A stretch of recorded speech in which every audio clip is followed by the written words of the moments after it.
أعوذ بالله من الشيطان الرجيم. بسم الله الرحمن الرحيم. سبح اسم ربك الأعلى الذي خلق فسوى والذي قدر فهدى والذي أخرج المرعى فجعله غثاء أحوى سنقرئك فلا تنسى إلا ما شاء الله إنه يعلم الجهر وما يخفى. آمنت بالله صدق الله مولانا العلي العظيم وصدق رسوله النبي الكريم ونحن على ذلك لمن الشاهدين والشاكرين والحمد لله رب العالمين. محترم عزیزان گرامی، السلام علیکم ورحمۃ اللہ وبرکاتہ.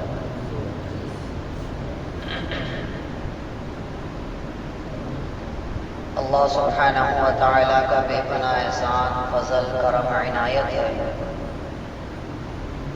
کہ اللہ رب العزت نے ہمیں قرآن پاک جیسی مقدس کتاب کی محفل میں بیٹھنے کا موقع عنایت فرمایا.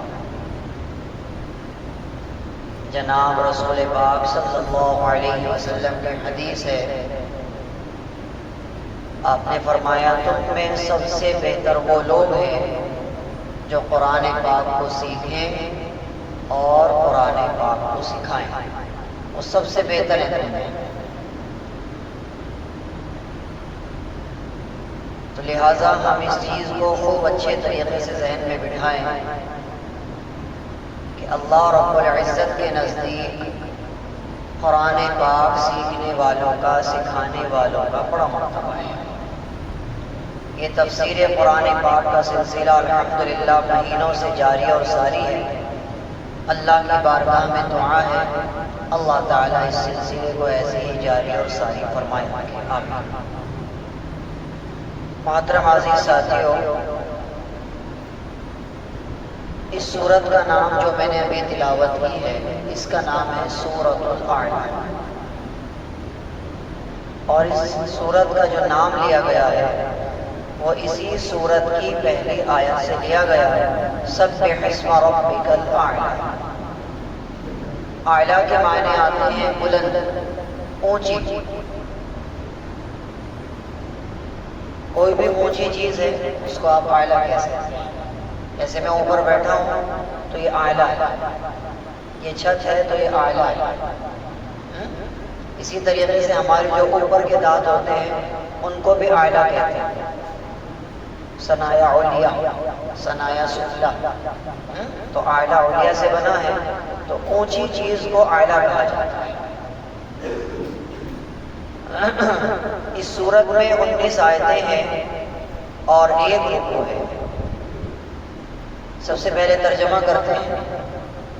یہ سورت مکے میں نازل ہوئی، جیسا کہ میں یہ بات بہت سی مرتبہ بتا چکا ہوں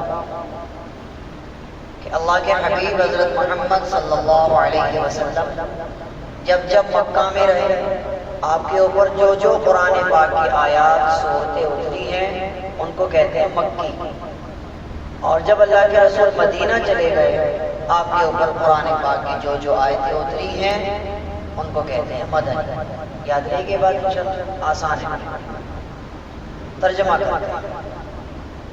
اللہ تعالیٰ فرماتے ہیں سبح اسم ربک الاعلیٰ. اللہ کے رسول کو مخاطب کیا جا رہا ہے. سبح اسم ربک الاعلیٰ. خصوصی مخاطب اللہ کے رسول ہیں اور عمومی مخاطب ہر مومن، ہر انسان ہے. فرمایا سبح اسم، تسبیح بیان کیجئے آپ. سبح کے معنی تسبیح پڑھنا، پاکی بیان کرنا. سبح یسبح کے معنی پاکی بیان کرنا ہے، تسبیح پڑھنا.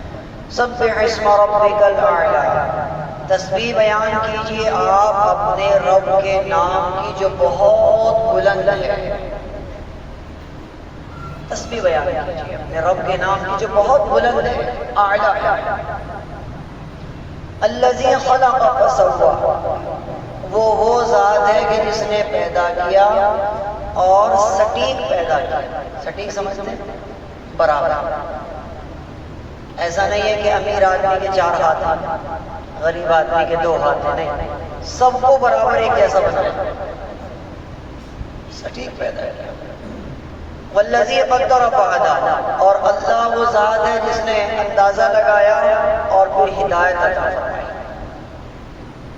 والذی اخرج المرعى، اللہ وہ ذات ہے جس نے چارہ اگایا، چارہ اگایا. فجعلہ غثاء احوا، اور پھر اس چارے کو سیاہ بنا دیا اور کوڑا بنا دیا. یعنی جب وہ ایک پروسیسر سے گزرتا ہے چارہ تو وہ کالا بھی ہو جاتا ہے اور کوڑا بھی ہو جاتا ہے. اس کو ہمارے یہاں لید کہتے ہیں یا گوبر کہتے ہیں. سنقریئک فلا تنسى، اب یہ پہلے کی جو 2 آیتیں ہیں ان میں اللہ تعالیٰ نے اپنی قدرت کو بیان فرمایا، اپنی طاقت، اپنی قدرت کو بیان فرمایا. اب آگے دوسری بات بیان ہو رہی، سنقریئک فلا تنسى، اے نبی آپ گھبرائیے نہیں، ہم آپ کو یہ کتاب پڑھائیں گے اور آپ بھولیں گے نہیں انشاءاللہ.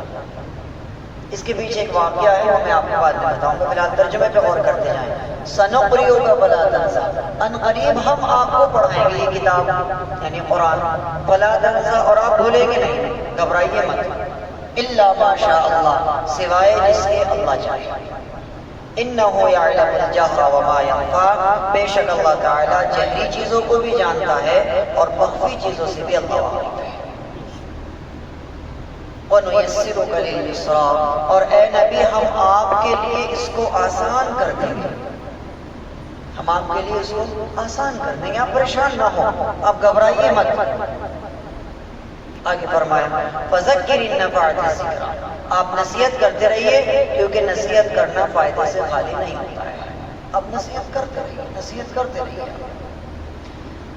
سَيَذَّكَّرُ مَن يَخْشَىٰ، آپ کی نصیحت کا یہ رزلٹ آؤٹ آئے گا کہ ان قریب وہ ڈرنے لگے گا، نصیحت ضرور پکڑے گا جس کے دل میں اللہ کا ڈر ہوگا، جس کے دل میں بھی اللہ کا خوف ہوگا، وہ نصیحت کو سنے گا بھی اور نصیحت کو مانے گا بھی، عمل بھی کرے گا.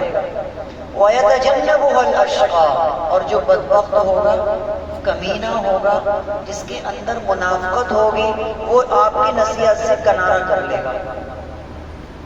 جیسے ہمارے یہاں بھی بہت سے ایسے مل جاتے ہیں نا نمونے دیکھنے کو، ارے بہت جانے ہم نے تو سب دیکھ رکھا ہے، ہمیں تو سب پتہ ہے، ہم نے تو بہت پڑھ رکھا ہے. تو یہ اس زمانے سے ہی چلے آ رہے ہیں یہ والے نمونے نا، یہ اس زمانے سے چلے، ہمیں تو سب پتہ ہے، ہم نے تو بہت دیکھ رکھی اس کی جیسے حضرت. کوئی آدمی گشت کرنے گیا، ملاقات کرنے گیا، یا اور کسی انداز میں کسی کو دین کی بات بتانے لگے، ارے ہم نے بہت دیکھی ان کی جیسے حضرت، ہمارے بڑے ہی پہچان ہے، ہمارے بڑے تعلقات ہیں. تو وہی وَيَتَجَنَّبُهَا الْأَشْقَىٰ، جو کمینہ ہوگا، منافق مزاج ہوگا، وہ آپ کی نصیحت سے گریز کرے گا، کنارہ کر لے گا. الَّذِي يَصْلَى النَّارَ الْكُبْرىٰ، ہم اس کو ایک بڑی آگ میں ڈالیں گے، بڑی آگ میں ہم اس کو ڈالیں گے. ثُمَّ لَا يَمُوتُ فِيهَا وَلَا يَحْيَىٰ، اور اس آگ میں نہ وہ مرے گا نہ زندہ رہے گا، نہ موت ہی آئے گی اور نہ زندگی میں سکون ہی ہوگا. آگے یہاں سے تیسرا ذکر شروع ہوتا ہے. اس صورت میں 3 مضمون الگ الگ انداز میں بیان کیا. اب یہاں سے تیسرا مضمون شروع ہوتا ہے، قد افلح من تزکا، بس وہی آدمی کامیاب ہے. قد کے معنی تحقیق، کسی چیز کو بڑی یقین دہانی کے ساتھ جب بیان کیا جائے، مولانا بیٹھے ہوئے ہیں ماشاءاللہ تو اس چیز کو اچھے سے سمجھیں گے. قد کیوں استعمال ہوتا ہے عربی زبان میں؟ قد افلح من تزکا، تحقیق کہ بس وہی کامیاب ہو گیا جس نے اپنے نفس کی اصلاح کر لی، جس کو صوفیہ کی زبان میں کہتے ہیں تزکیہ نفس کر لینا. مطلب میں بات سمجھوں، فی الحال ترجمہ سمجھنا. قد افلح من تزکا، بس وہی کامیاب ہے جس نے اپنے نفس کی اصلاح کر لی، اپنے نفس کو اپنے لیے غلام بنا لیا، نفس کا غلام نہیں بنا. وَذَكَرَ اسْمَ رَبِّهِ فَصَلَّىٰ، اور اپنے رب کا ذکر کرتا رہا اور نماز پڑھتا رہا، بس وہی کامیاب ہے. آگے فرمایا بل تؤثرون الحیات الدنیا، بلکہ تم لوگ تو دنیا کی زندگی سے متاثر ہو جاتے ہو. دنیا کی زندگی، چمک دمک، عیش و عشرت، دنیا کا پیسہ، دنیا کے بڑے بڑے عالیشان مکان، لوگوں کی لائف اسٹائل سے تم بڑے متاثر ہو جاتے ہو، بہت جلدی مرعوب ہو جاتے ہو. آگے فرمایا وَالْآخِرَةُ خَيْرٌ وَأَبْقَىٰ، آخرت بہترین چیز ہے اور باقی رہنے والی ہے. یعنی دنیا تو مختصر سی زندگی، اچانک سے تمہیں اٹیک آئے گا نکل لو گے تم. آج کل اٹیک زیادہ آ رہے ہیں تو اس لیے مثال بھی اسی کی دینی چاہیے. وَالْآخِرَةُ خَيْرٌ وَأَبْقَىٰ، آخرت ہمیشہ رہنے والی اور بہترین چیز ہے. إِنَّ هَٰذَا لَفِي الصُّحُفِ الْأُولَىٰ، یہ جتنی باتیں آپ کو بتائی گئی ہیں نا اب تک، یہ تمام کی تمام باتیں پہلی کتابوں میں بھی آئی تھی. ابراہیم علیہ السلام پر صحیفے اترے، آدم پر اترے، نوح پر اترے، شیش پر اترے، حضرت موسیٰ پر توریت اتری. باقی تمام کے تمام جتنی بھی کتابیں یا صحیفے اترے ہیں ان میں بھی یہ تمام مضمون گزر چکا ہے. یعنی اللہ کی توحید بھی گزر چکی ہے جو شروع کی 2 آیتوں میں ہے، اور اس کے بعد باقی جتنا بھی مضمون ہم نے بیان کیا وہ پہلے صحیفوں میں بھی اے نبی ہم بیان کر چکے ہیں. إِنَّ هَٰذَا لَفِي الصُّحُفِ الْأُولَىٰ. اب یہاں پہ 2 مثالیں بیان کی گئی ہیں. صحف ابراہیم و موسیٰ، موسیٰ کے صحیفے اور ابراہیم کے صحیفوں میں بھی یہ مضمون بالخصوص ہم نے بیان کیا. صحیفے سمجھ گئے؟ یہ جو ہمارے ہاتھ میں ہے نا اس کو بھی صحیفہ کہتے ہیں، یعنی نسخہ، لکھی ہوئی ایک کتاب، اس کو صحیفہ کہتے ہیں اردو زبان میں. سمجھ گئے؟ اردو زبان میں اس کو صحیفہ کہتے ہیں. تو اللہ فرما رہے کہ یہ مضمون جو ہم نے اوپر سے نیچے تک ابھی آپ کو سنایا نا، یہ ہم پہلے بھی بیان کر چکے کتابوں میں. موسیٰ کی کتاب میں، عیسیٰ کی کتاب میں، ابراہیم کی کتاب میں، شیس کی کتاب میں، ادریس، جس کے اوپر بھی ہم نے تھوڑے تھوڑے صحیفے اتارے یا پوری پوری لا، شریعت، قانون اتارا، پوری پوری کتاب اتاری، ہم اس میں بھی یہ تمام چیزیں بیان کر چکے ہیں. تو یہ میرے بھائیو اس سورت کا ترجمہ تھا جو میں آپ حضرات کو سادہ سی زبان میں بیان کر چکا. تھوڑا سا اس کی تفسیر پر ہم بات کرتے ہیں. یہ سورت مکے میں نازل ہوئی اور یہ ابتدائی زمانے میں نازل ہوئی تھی. ابتدائی زمانے میں یعنی کہ اس وقت اللہ کے رسول علیہ السلام کو نبی بنایا گیا، آسمان سے وحی کا سلسلہ شروع ہوا، اس کے کچھ دنوں کے بعد ہی یہ سورت آسمان سے اتری تھی. یہ بات ہمیں کیسے معلوم ہوئی؟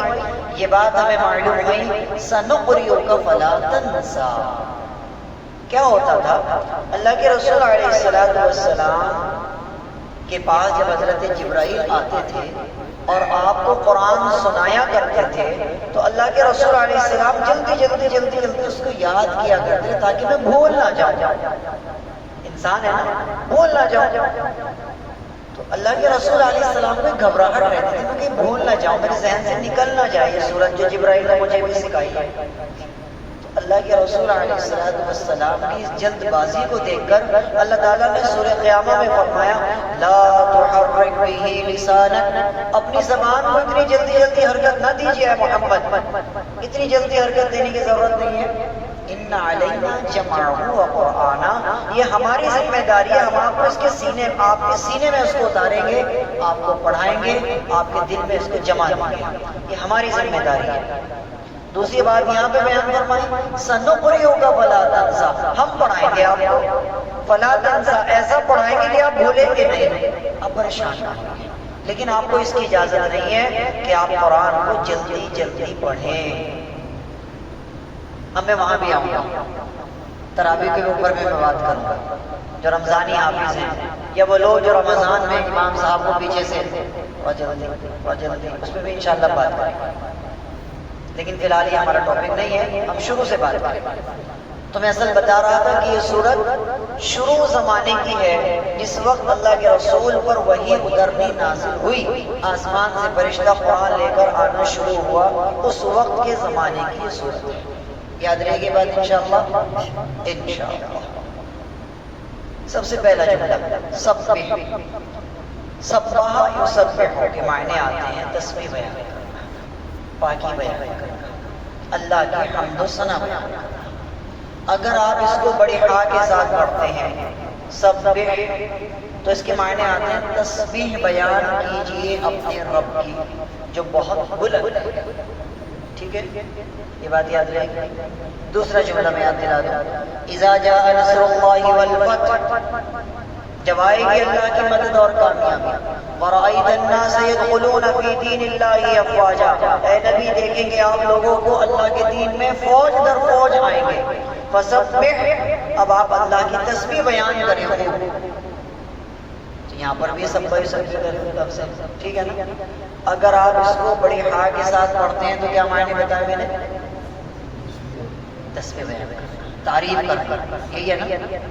اچھا، اگر کوئی آدمی اس کو بڑی ہا نہیں نکالتا اور یوں کہتا ہے فَسَبِّحْ بِحَمْدِ رَبِّكَ فَسَبِّحْ، یعنی ہا کو ختم کر دیتا ہے، تو اس کے معنی کیا بدل جائیں گے؟ میں نے پہلے بھی بتایا تھا، کسی کو یاد ہے آپ میں سے یہاں کوئی بیٹھا؟ بتاؤ کیا بتایا جی؟ کیا ہو جائے؟ کیا بتایا تھا میں نے؟ یاد ہے کسی کو؟ کسی کو نہیں یاد؟ دوبارہ سنیے. اگر کوئی آدمی اس کو بڑی ہا نہ پڑھتے ہوئے وَرَأَيْتَ النَّاسَ يَدْخُلُونَ فِي دِينِ اللَّهِ أَفْوَاجًا فَسَبِّحْ بِحَمْدِ رَبِّكَ وَاسْتَغْفِرْ، بڑی ہا ختم کر دیں، معنی بدل جائیں گے اور خطرناک ترین معنی ہو جائیں گے. کیا معنی ہوں گے؟ گالیاں دیجئے آپ اپنے رب کو، نعوذ باللہ، کیونکہ سبا یسبح کے معنی عربی زبان میں گالیاں دینے کے کیا آتے ہیں؟ گالی. اس لیے میں بار بار اپنی نمازیں سنائیے کسی عالم کو، اپنی صورت چیک کرائیے کسی عالم کو. بچپنے کی پڑی ہوئی ہیں، غلطیاں ہو جاتی ہیں، یاد کرائیے، چیک کرائیے کہ مولانا میری صورتیں سن کر دیکھیے میری صورتیں ٹھیک بھی ہیں کہ نہیں. بات سمجھ آ رہی ہے؟ تو فسبح بڑی ہا کے ساتھ ہے تسبیح بیان کرنا، پاکی بیان کرنا. اور سبح یسبح کے معنی کیا آئیں گے؟ گالیاں دینا. اتنے معنی بدل جاتے ہیں، تو ذہن میں رکھیں گے انشاءاللہ. تو لہٰذا جو میرے بھائی قرآن پاک یا تو پڑھے ہوئے نہیں ہیں، ان کو 2-4 صورتیں یاد ہیں، وہ بھی اس کا خیال کریں، اپنی 2-4 صورتیں بھی چیک کریں. اور جو میرے بھائی قرآن پڑھے ہوئے ہیں بچپن کے، وہ بھی کم از کم 10-12-15 صورتیں تو اچھے سے یاد کرا لیں، چیک کرا لیں کہ میری ان میں کوئی غلطی تو نہیں ہے، تاکہ آپ کی نماز خراب نہ ہو رہی ہو انشاءاللہ. اب تک جتنی نمازیں پڑھی وہ سب قبول ہیں، کیونکہ اب تک پتہ نہیں تھا. اب آپ نے یہ بات سن لی ہے، اگر آپ نے اب بھی ان کو صحیح نہ کرایا اور ان میں کوئی غلطی ہوئی تو آپ کی نماز نہیں ہونی ہے، کیونکہ اب میں آپ کو یہ بات بتا چکا ہوں. ذہن میں رہے گی بات. آگے چلیے. سبح اسم ربک الاعلی. حضرت عباس رضی اللہ تعالیٰ عنہ کی روایت فرماتے ہیں اللہ کے حبیب صلی اللہ علیہ وسلم جب یہ سورت کی آیت پڑھتے سبح اسم ربک الاعلی، تو یہاں پہ پاز کر دیتے اور کہتے سبحان ربی الاعلی. کیا کہتے ہیں؟ سبحان ربی الاعلی. اس طرح کی بہت ساری صورتیں ہیں کہ اللہ کے رسول ان کو وہاں پاز کرتے اور وہاں دوسرا جملہ لگاتے. جیسے میں نے آپ کو بتایا تھا والتین کی صورت میں الیس اللہ باحکم الحاکمین، جب اللہ کے رسول یہ آیت پڑھتے تو آخر میں کہتے تھے بلا. کیا کہتے تھے؟ بلا. یعنی اس کا ترجمہ ہے کیا اللہ احکم الحاکمین نہیں ہے؟ تو اللہ کے رسول کہتے تھے بلا. کیوں نہیں؟ بالکل ہے.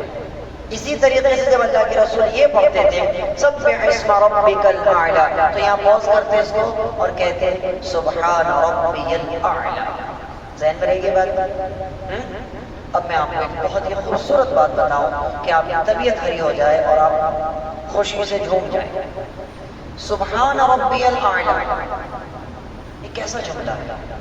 اس کا ترجمہ کیا ہے؟ اس کا مطلب کیا ہے؟ اور یہ کس نے کہا تھا سب سے پہلے؟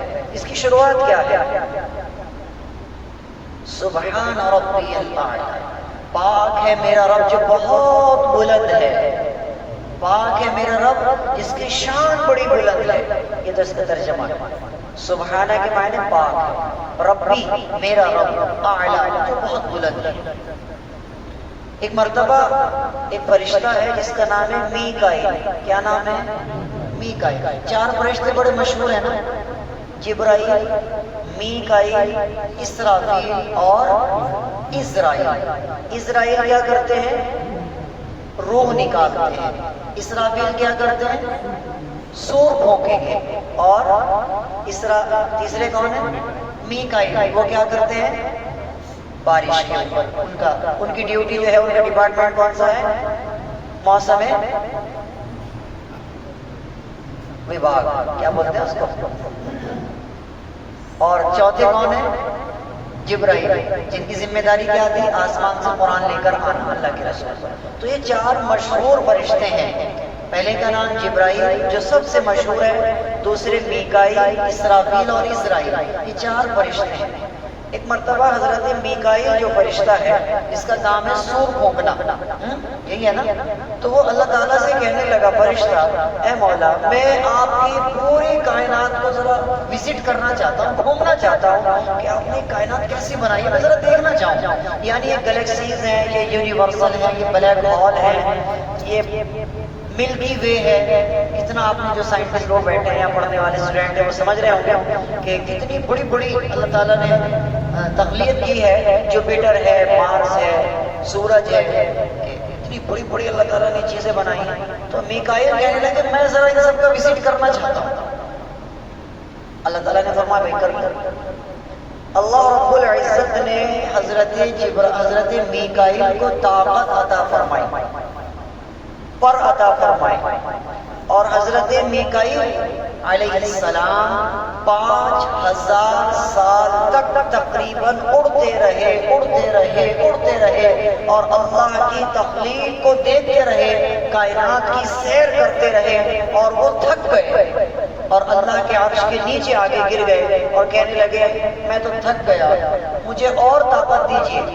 اللہ رب العزت نے دوبارہ رینیول کر دیا، بیٹری کو چارج کیا، تقریباً اس سے کئی گنا زیادہ طاقت اللہ تعالیٰ نے عطا فرمائی، اور اس سے کہیں زیادہ میکائیل اڑتے رہے، لیکن وہ اللہ کی جو تخلیق ہے، کائنات ہے، اس کو پورا نہ گھوم سکے، اور جب تھک کے چور ہو گئے اللہ کے عرش کے نیچے آ کے گرے سجدے میں اور یوں کہنے لگے سبحان ربی الاعلی، پاک ہے میرا رب جو بہت بلند ہے، اس کی کائنات بھی بہت بلند ہے، میرے بس کا نہیں ہے اس کو پورا وزٹ کرنا۔ سب سے پہلے سبحان ربی الاعلی حضرت میکائیل نے کہا تھا۔ بس سمجھ آ رہی ہے کس نے کہا تھا؟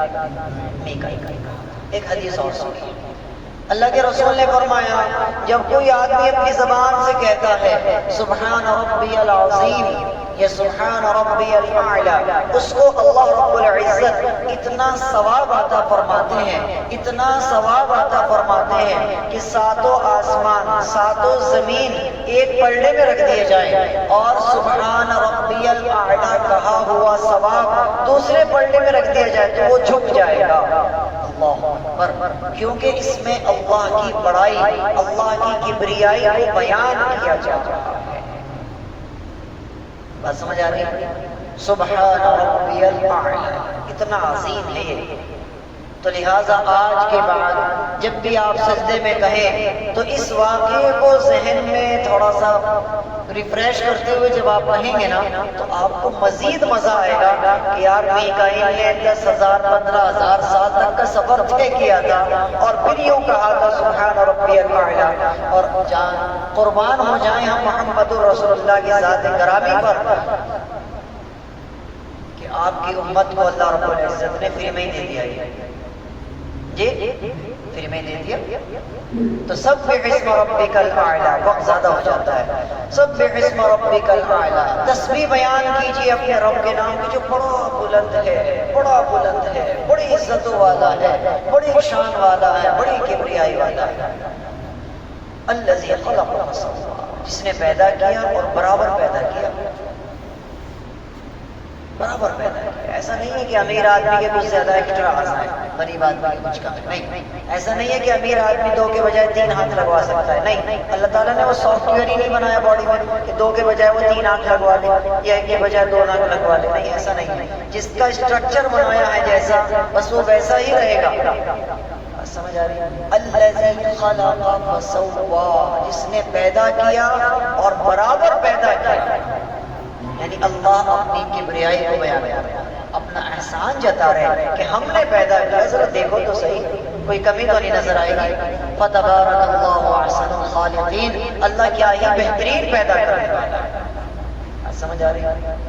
علماء نے کتابوں میں لکھا ہے کہ اللہ کی قدرت میں غور و فکر کرنا 60 یا 70 سال کی نفل عبادت کا ثواب ہے۔ غور کیا کرو اللہ کی قدرت میں، بات سمجھ آ رہی ہے؟ اچھا آگے چلیں۔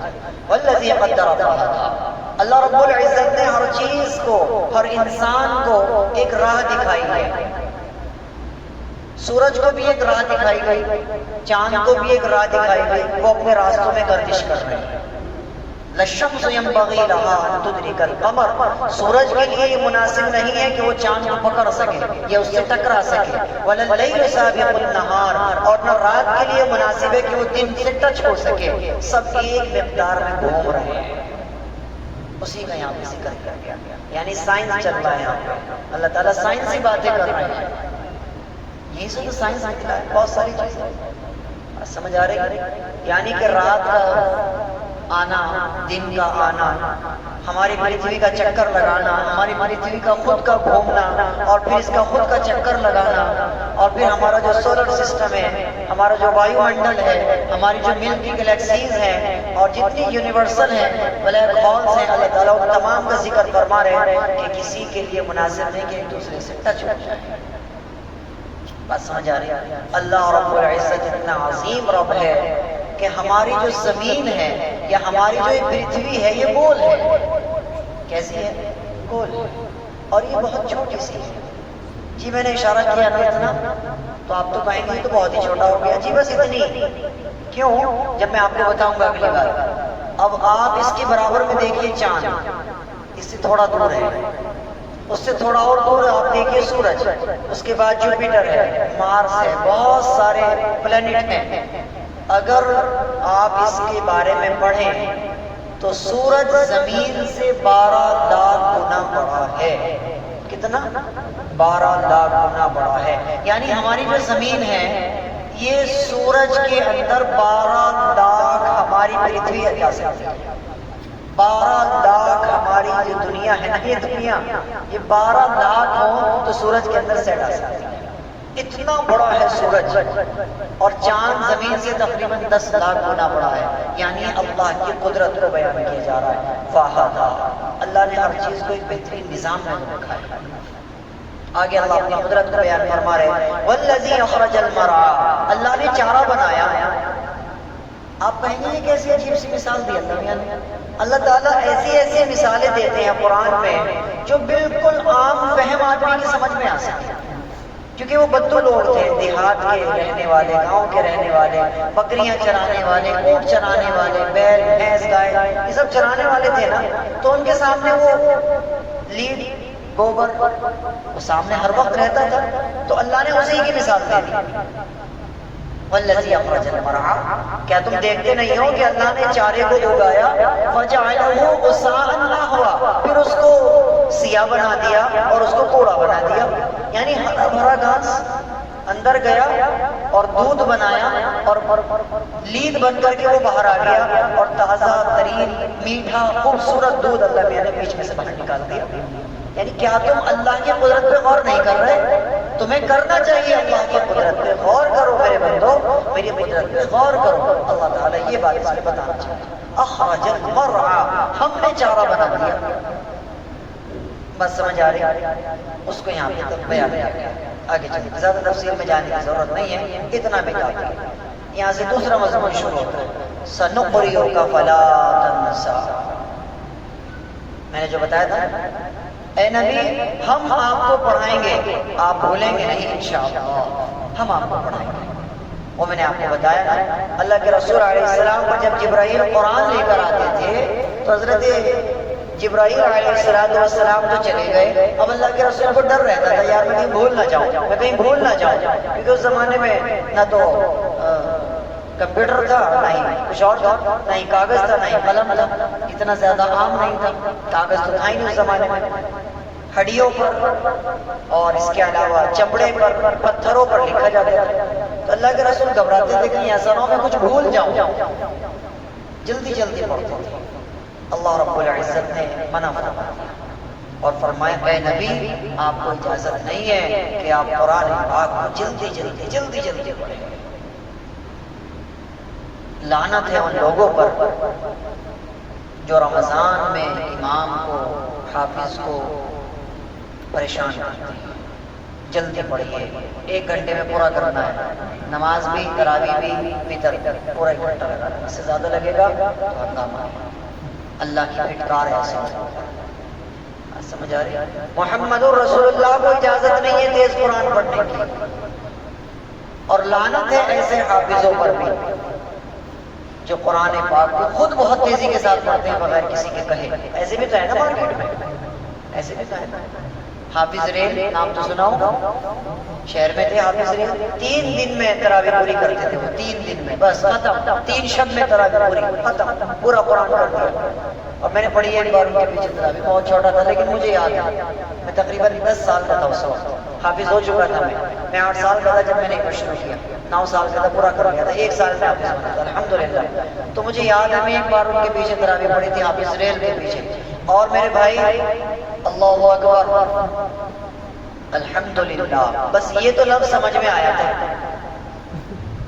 اس کے علاوہ مجھے کچھ بھی پتا. میں حافظ تھا اور بہترین ذہین. جس نے 1 سال میں حفظ کیا وہ کتنا ذہین ہوگا، کیسا قرآن یاد ہوگا اس کے. ٹھیک، لیکن میری سمجھ میں یہ نہیں آیا تھا کہ اس نے کون سا پارہ پڑھا ہے اور کہاں ختم کیا ہے. ظالم نے سمجھ آ رہا ہے. میں ظالم ہی کہوں گا. قرآن کی بے حرمتی کرنے والے ہیں یہ لوگ، قرآن کے ساتھ مذاق کرنے والے ہیں یہ لوگ.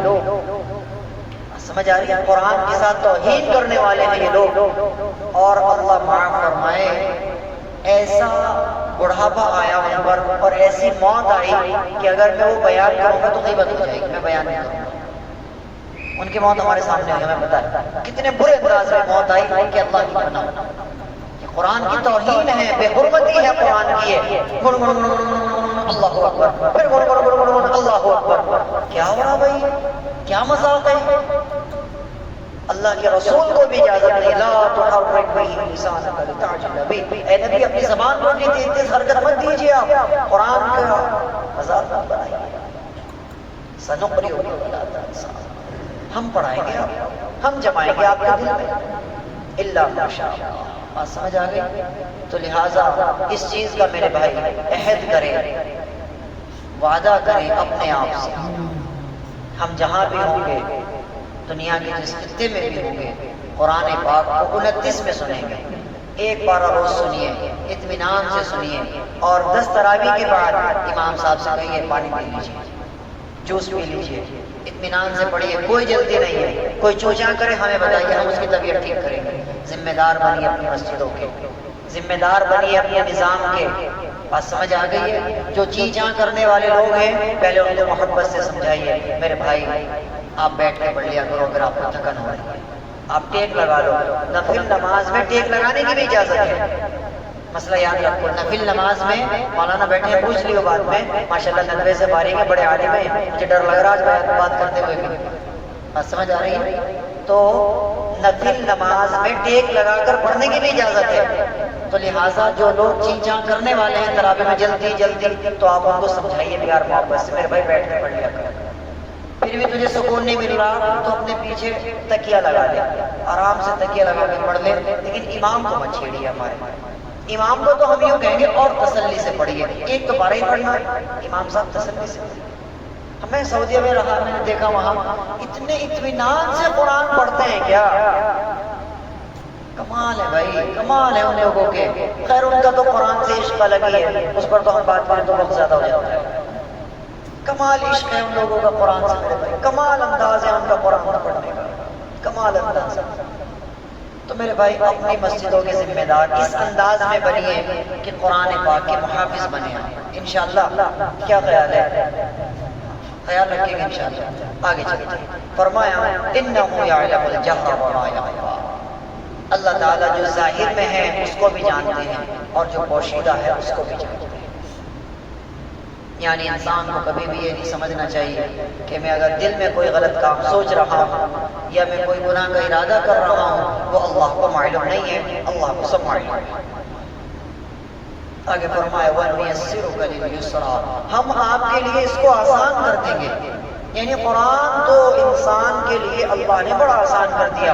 وَلَقَدْ يَسَّرْنَا الْقُرْآنَ لِلذِّكْرِ فَهَلْ مِن مُدَّكِرٍ، ہم نے قرآن کو آسان کر دیا، ہے کوئی نصیحت حاصل کرنے والا، ہے کوئی اس کو یاد کرنے والا؟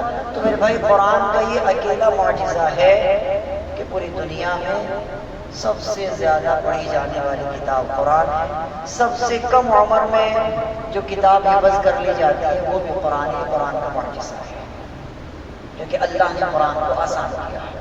بات سمجھ آ گئی؟ بس شرط یہ ہے کہ آپ شدت کے ساتھ پڑھنے والے ہونے چاہیے۔ میں نے بڑھاپے میں بھی لوگوں کو دیکھا ہے حفظ کرتے ہیں، بڑھاپے میں بھی لوگ حفظ کر لیتے ہیں الحمدللہ۔ میرے خود کے والد نے تقریباً 75 سال کی عمر میں، حالانکہ بہت بڑے عالم دین تھے، مظاہر میں ماشاءاللہ 33 سال انہوں نے خدمت کی مظاہر وقت میں، لیکن حافظ نہیں ہو پائے تھے۔ 75 سال کی عمر میں ماشاءاللہ حفظ شروع کیا، اور استاد کون تھا؟ امی جان، امی کو سنایا، 7 بار حفظ کر لیے تھے۔ اس کے بعد اجل ہی نے چھوڑا نہ کسرا نہ دارا، اسی سے صفات سکندر بھی چلے گئے۔ تو میرے بھائی قرآن پاک کا معجزہ ہے کہ آپ اس کو بڑھاپے میں پڑھنا چاہیں تو بھی پڑھ سکتے ہیں، جوانی میں پڑھنا چاہیں تو بھی پڑھ سکتے ہیں۔ بہت ہی زیادہ بد نصیب ہے وہ انسان جو قرآن پاک کو پڑھے بغیر مر جائے، یا پھر یوں کہوں میں کہ بہت ہی زیادہ نادان ہے وہ انسان جو قرآن پاک کو سیکھنا شروع ہی نہ کرے اور مر جائے۔ اگر تم پڑھ نہیں پائے بچپن میں، تمہارے میں جوانی آ گئی تو کوئی بات نہیں، شروع تو کرو سیکھنا۔ روز کی 1 لائن بھی سیکھو گے، سال میں 365 لائنیں آ جائیں گی تمہیں۔ ارے سیکھو تو صحیح، قدم تو اٹھاؤ، اللہ سہارا بھی لگائیں گے۔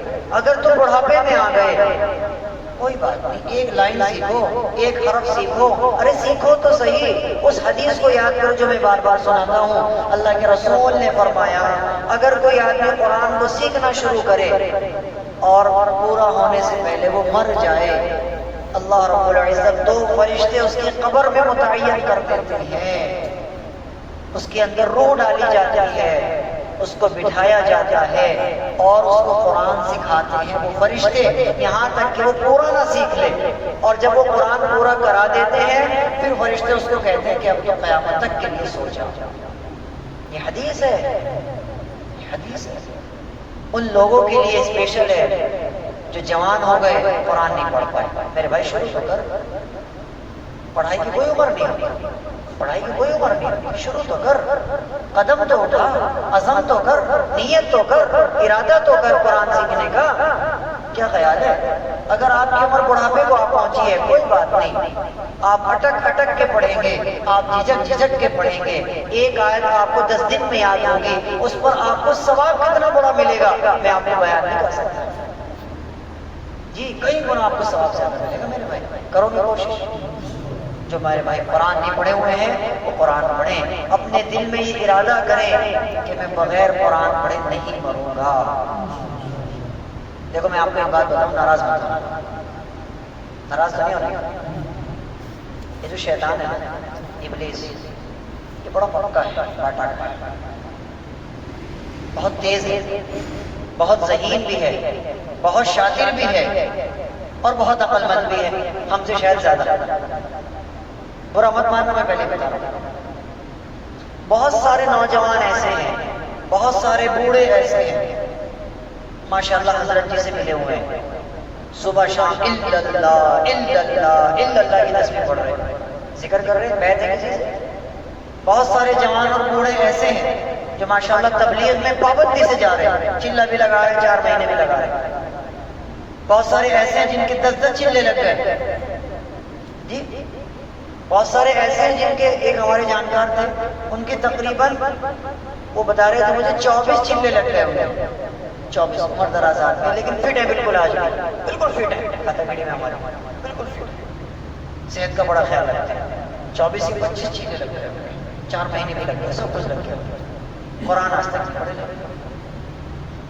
میں نے بتایا تھا نا شیطان بہت تیز ہے، کیا کیا اس نے مائنڈ کو ڈائیورٹ کر دیا. سمجھ آ رہی؟ اس نے ذہن میں یہ بٹھا دیا کہ تجھے یہ کرنا نا، اس سے بڑھ کر دنیا میں کچھ بھی نہیں ہے. اس کے لیے تو کہاں ٹائم نکالے گا، تیرے پاس ٹائم نہیں ہے. بس جو تجھے کر رہا ہے یہ سب سے اعلیٰ ہے. ہمارے یہاں بھی بہت سارے ایسے ہیں عمر دراز حضرات، میں نے ان سے کہا قرآن پڑھنا. ارے بس اللہ کا شکر ہے، اللہ نے 4 مہینے لگوا دیا اور اللہ تعالیٰ لگواتا رہے اور بس ایسے ہی موت آ جائے. مطلب اس نے میری بات کو کاٹ دیا. میں نے کہا چاچا قرآن پڑھ لیتے، روز ایک آیت سیکھ لیا کرو، قاعدہ شروع کرو. اٹھاؤ تو بیڑا تو اٹھاؤ، قدم تو اٹھاؤ، قاعدہ تو شروع کرو. میں پڑھاؤں گا جس وقت آپ پڑھو میں اس وقت پڑھاؤں گا. اس نے میری بات ہی کاٹ دی بڑے میں.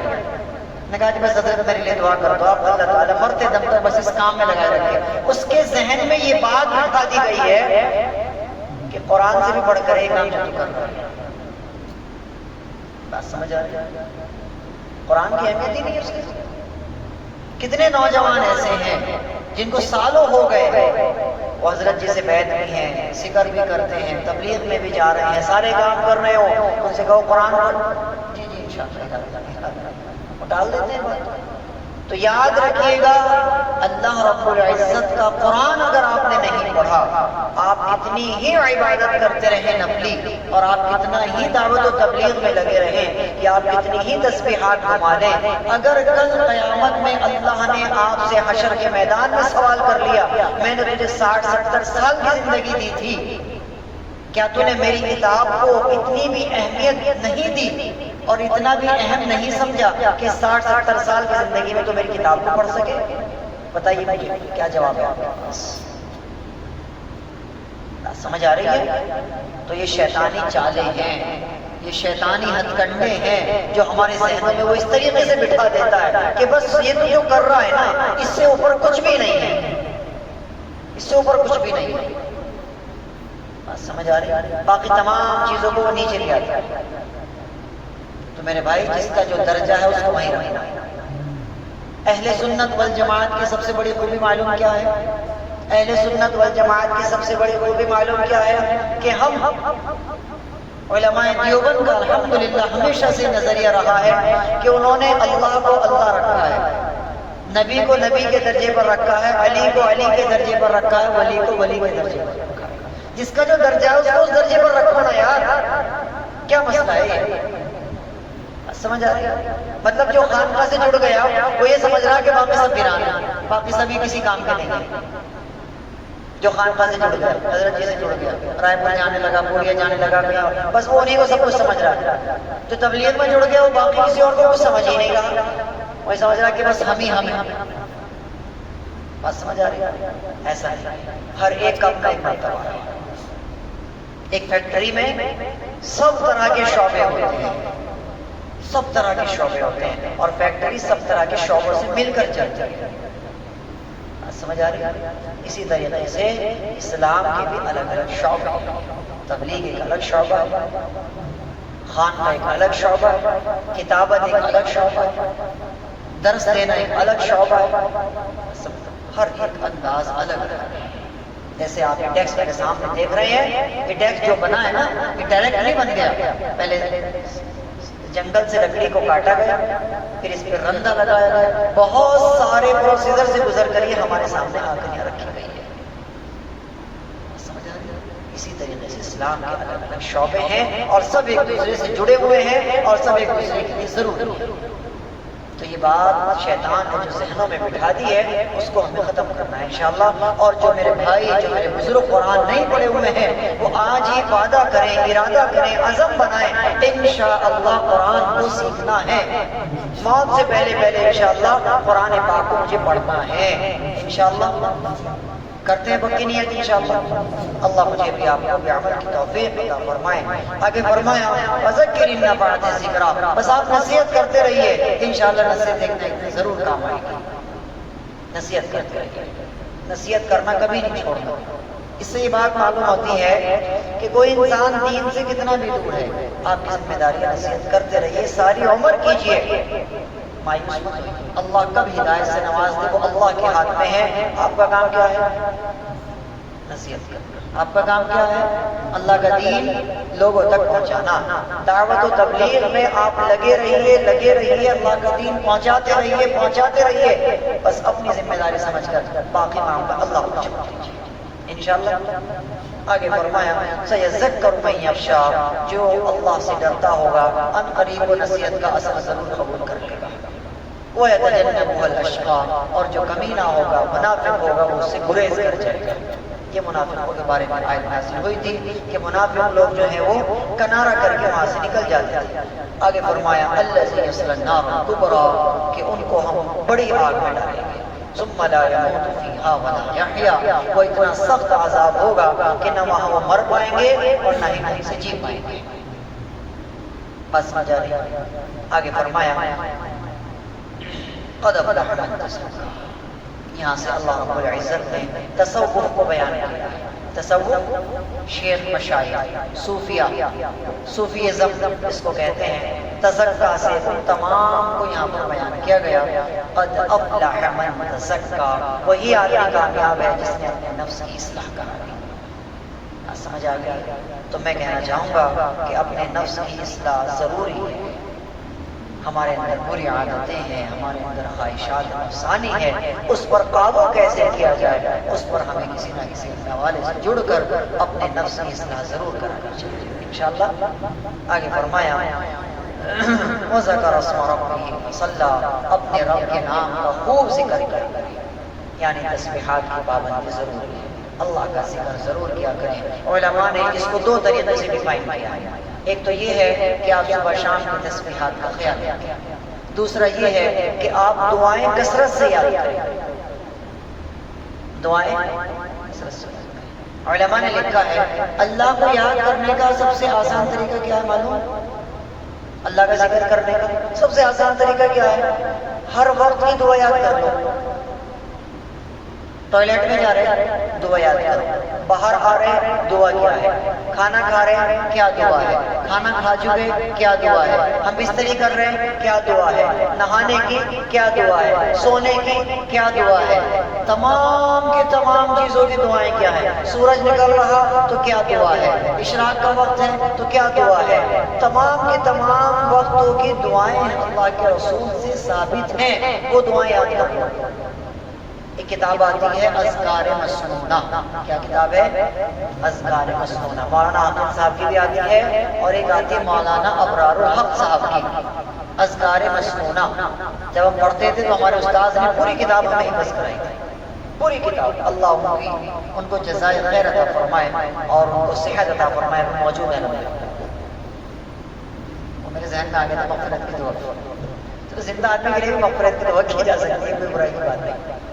تو اللہ ان کو جزائے خیر عطا فرمائے. تمام شاگردوں کو انہوں نے اذکار مسنونہ ہی یاد کرائی.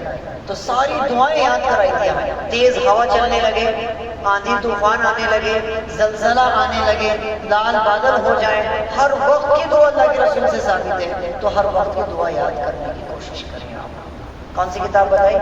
اذکار مسنونہ. پلے اسٹور پر بھی ہے, آپ اس کو پلے اسٹور سے بھی ڈاؤن لوڈ کریں اور ایک دعا روز یاد کریں انشاءاللہ. آگے فرمایا بل توسرون الحیات الدنیا, تم دنیاوی زندگی سے زیادہ متاثر نہ ہوا کرو. دنیا کی چمک دمک عیش و عشرت سے متاثر نہ ہوا کرو, مرغوب نہ ہوا کرو. اچانک سے ایک دن چل پڑو گے دنیا چھوڑ کر. یہاں ہمیشہ کے لیے کوئی نہیں رہا. قارون نہیں رہا, حامان نہیں رہا, فرعون نہیں رہا, وہ بھی چلے گئے, تم بھی چلے جاؤ گے. دنیاوی زندگی سے زیادہ متاثر ہونے کی ضرورت نہیں ہے, یہاں ہمیشہ کوئی نہیں رہا. فالآخرۃ خیر وابقیٰ, اور آخرت بہترین ہے اور باقی رہنے والی, اس کی تیاری کرنے کی تمہیں ضرورت ہے. ان ھذا لفی الصحف الاولی صحف ابراہیم وموسیٰ, یہ تمام کی تمام چیزیں حضرت ابراہیم اور حضرت موسیٰ علیہ السلام کی صحیفوں میں بیان کی گئی ہیں. اس صورت کے تعلق سے علماء نے چند وظائف لکھے ہیں, وہ ضروری ہیں بتانے, وہ آپ سن لیجئے. اگر کسی آدمی کو جسم میں کہیں بھی درد ہے, جسم کے کسی بھی حصے میں آپ کو درد ہے, تو امام غزالی رحمۃ اللہ علیہ لکھتے ہیں کہ درد کی جگہ پر آپ ہاتھ رکھیے اور اس صورت کو ایک مرتبہ پڑھ لیجئے. امید ہے جتنا مضبوط یقین ہوگا اتنی جلدی آپ کا درد غائب ہو جائے گا. انشاءاللہ ہے نا بہترین طریقہ. جتنا مضبوط یقین ہوگا یوں نہ سوچنا چلو کر کے دیکھ لیتے ہیں, مولانا نے بتایا تھا سبھی اسم ربک الاعلیٰ پڑھ کے دیکھ لیتے ہیں, چلو درجہ جاتا ہے کہ نہیں, پھر تو اور بڑھ جائے گا, کیونکہ آپ آزما رہے ہیں. آزمانا نہیں ہے, یقین 100% ہونا چاہیے. ہوگا ٹھیک, ہو کر رہے گا ٹھیک, تو پھر ہوگا ٹھیک انشاءاللہ علماء نے لکھا. اسی طریقے سے اگر کوئی زخم ہے اور وہ ٹھیک ہی نہیں ہو رہا, زخم ہے ٹھیک ہی نہیں ہو رہا, پکتا ہی جا رہا, پکتا ہی جا رہا, بڑھتا ہی جا رہا, میرے پیر کی طرف مت دیکھنا, مجھے آج ہی پتہ چلی یہ بات, تو میں بھی انشاءاللہ اس پہ ہاتھ رکھ کے پڑھوں گا. تو علماء نے لکھا ہے کہ اگر زخم نہیں ٹھیک ہوتا ہو تو زخم پہ ہاتھ رکھ کے اس کو آپ جو ہے صاحب تقریباً 11 دن تک روز پڑھ لیں ایک مرتبہ, انشاءاللہ آپ کا کتنا بھی پرانا زخم کیوں نہ ہو ٹھیک ہو جائے گا. اسی طریقے سے ڈائبٹک جو مریض ہیں, شوگر کے جو مریض ہیں, ان کو کوئی انجری ہو گئی ہے یا کوئی ان کو زخم ہو گیا ہے, تو علماء نے لکھا ہے کہ جو شوگر کے مریض ہیں وہ بھی اس عمل کو کریں, انشاءاللہ ان کو بھی شفا حاصل ہو جائے گی. کہ 3 مہینے تک اگر وہ کسی بھی زخم پر ہاتھ رکھ کر سورہ اعلیٰ کو پڑھیں گے, 26 ربک الاعلیٰ کو پڑھیں گے, انشاءاللہ شوگر کا کیسا بھی ان کو زخم ہوگا ٹھیک ہو جائے گا. اسی طریقے سے بہت ہی کمال کی چیز ہے جس کی ہمیں سب کو ضرورت ہے, اور ہمارے پڑھنے والے بچوں کو بھی, کہ بچے کا حافظہ بڑا کمزور ہے, تو آملہ لے آئیے, آملے کا مربع لے آئیے اور اس میں چاندی کا ورق لگائیے, اور سبح اسم ربک الاعلیٰ کو جو ہے آپ ایک مرتبہ پڑھ کر اس پہ دم کیجئے, اور وہ بچے کو صبح سویرے نہارے میں کھلا دیجیے. 60 دن تک یہ عمل کیجئے, انشاءاللہ بچے کا ذہن مضبوط ہو جائے گا. اچھا, اس میں ایک بات ایڈ کرنا چاہوں گا کہ چاندی کا جو ورق ہمارے یہاں بک رہا ہے آج کل مارکیٹ میں, وہ چاندی واندی کا ہوتا نہیں ہے میرے بھائی, سمجھ رہے ہیں, وہ بہت زبردست نقصان دہ ہوتا ہے. پتہ نہیں وہ کیا ہوتا ہے, مجھے نہیں پتا, لیکن ہمارے ڈاکٹر صاحب ہیں, مجھے بتا رہے تھے, MBBS ہیں ماشاءاللہ, دوست ہیں ہمارے, وہ مجھے بتا رہے تھے کہ مولانا جس برفی پہ, جس مٹھائی پہ یہ ورق لگا ہو نا, کہ میں اس کو دیکھتا بھی نہیں ہوں, کھانا تو بہت دور کی بات ہے, سمجھ آ رہی ہے, تو لہٰذا لوگ بڑے شوق سے کھاتے ہیں, چاندی کا ورق لگا ہوا ہے, جلدی سے کھاؤ اٹھا کے. مطلب اتنا آسان تھوڑی ہے, چاندی کتنے مہنگی ہو رہی ہے جی, 100 روپے کلو برفی مل رہی ہے, 200 روپے کلو برفی مل رہی ہے, اور وہ ہر ایک برفی پہ تمہیں چاندی کا ورق دیں گے لگا ہے جی. تب حد ہو گئی ہے, ہندوستان میں رہ رہے بھائی تم, ظاہر سی بات ہے ایسا تھوڑا ہی ہوتا ہے, تم دبئی میں تھوڑے رہ رہے ہو, وہاں پہ کچھ سستا ہے معاملہ. اور آج کل تو پوری دنیا کا ریٹ ایک ہو گیا, سونے چاندی کا ریٹ پوری دنیا کا ایک ہو چکا ہے نا, تو لہٰذا ایسا کچھ بھی نہیں ہوتا. ہاں, اگر آپ نے پرسنل چاندی کا ورق بنوایا ہے اور آپ خود اس پہ لگا رہے ہیں آملے کے مربے پہ, یا پھر آپ برفی پہ لگا کے امام صاحب کو بھیج رہے ہیں, رسول پور والوں کو تو بات ایک الگ سمجھ میں آتی ہے, بات سمجھ آ رہی ہے. لہٰذا یہ جو مارکیٹ سے لگے ہوئے آ رہے ہیں چاندی کے ورق, ہرگز نہیں کھانے چاہیے میرے بھائی, بہت احتیاط کی ضرورت ہے. ڈاکٹر صاحب مجھے بتا رہے تھے کہ مولانا یہ جو چاندی کا ورق آتا ہے یہ کینسر کی گلٹی بنا دیتا ہے. یہ میں اصل آپ کو بتانا چاہ رہا تھا, کینسر کی گلٹی بنا دیتا ہے, لہٰذا کبھی نہیں کھانا آج کے بعد چاندی کا ورق, سمجھ گئے. اسی طریقے سے ایک اور چیز, ادھر دیکھو, ایک اور چیز کا خیال رکھیں, پلاسٹک کے برتن میں گرم چیز ڈال کر پینا, یہ بھی کینسر کی گلٹی تیار کرتا ہے. مثال کے طور پہ یہ پلاسٹک ہے, یہ تو ہے نہیں, تو تانبا ہے, میں مثال دے رہا ہوں, یہ پلاسٹک ہے, ٹھیک ہے. آپ نے اس میں کھولتی ہوئی کوئی بھی چیز ڈالی, پانی ڈالا یا دودھ ڈالا یا چائے ڈالا, ٹھیک ہے نا, یہ پلاسٹک ہے. گرم چیز آپ اس میں ڈالیں گے, یہ پگھلے گی ضرور, چاہے معمولی سی پگھلے گی ضرور, کیونکہ اس کا کام ہے پگھلنا. یہ پلاسٹک ہے, سمجھ آ گئی. اب جب آپ اس کو پیئیں گے تو وہ باریک باریک ریشے جو پگھل کر اس میں مل گئے, وہ آپ کے چائے کے, دودھ کے یا پانی کے ساتھ اندر چل گئے, سمجھ آ گئی.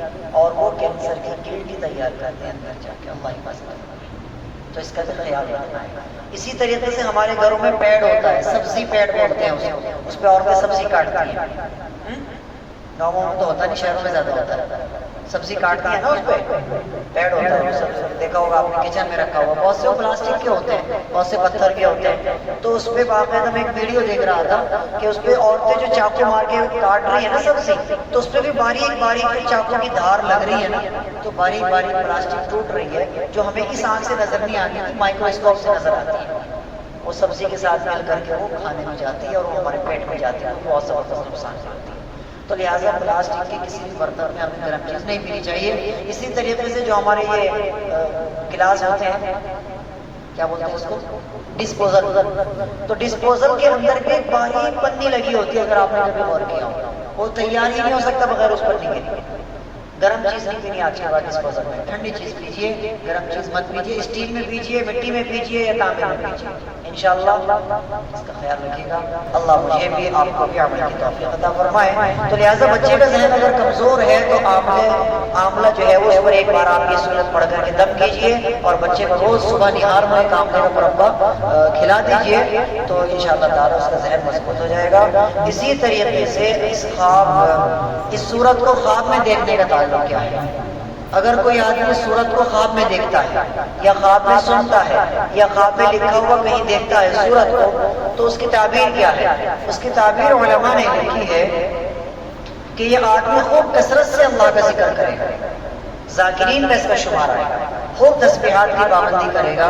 اور ایک تعبیر علماء نے یہ دی ہے کہ یہ آدمی دنیا کو، آخرت کو دنیا پر ترجیح دے گا، یعنی اللہ رب العزت اس کے دل میں اپنی محبت کو ڈال دیں گے اگر کوئی آدمی صورت کو خواب میں سنتا ہے یا دیکھتا ہے. ذہن میں رہیں گے بات انشاءاللہ. اللہ مجھے بھی آپ کو بھی عمل کی توفیق عطا فرمائے. وآخر دعوانا الحمدللہ رب العالمین. مختصر دعا ہو جائے.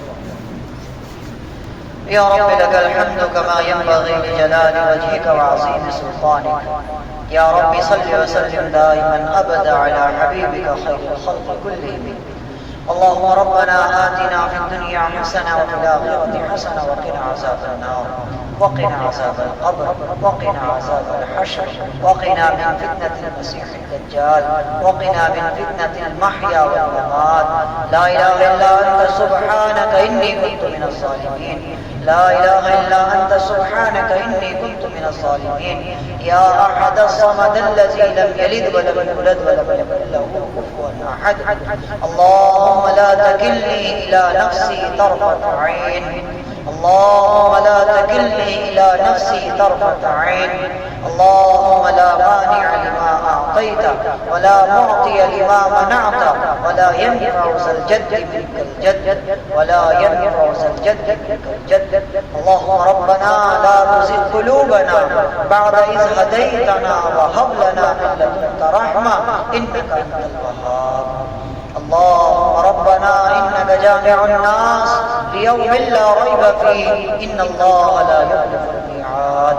اللهم رب إني لما أنزلت إلي من خير فقير. اللهم رب إني لما أنزلت إلي من خير فقير.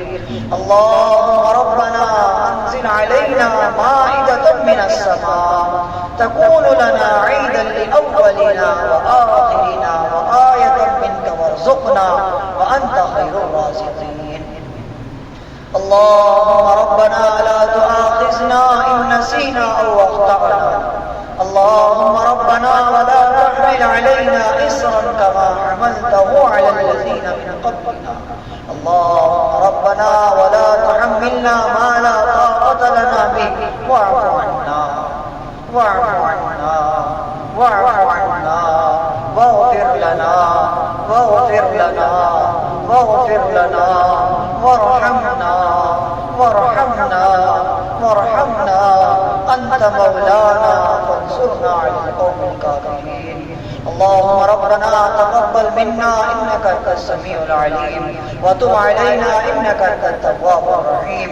صلى الله تعالى على خير خلقه محمد وآله وأصحابه أجمعين برحمتك يا أرحم الراحمين والحمد لله رب العالمين.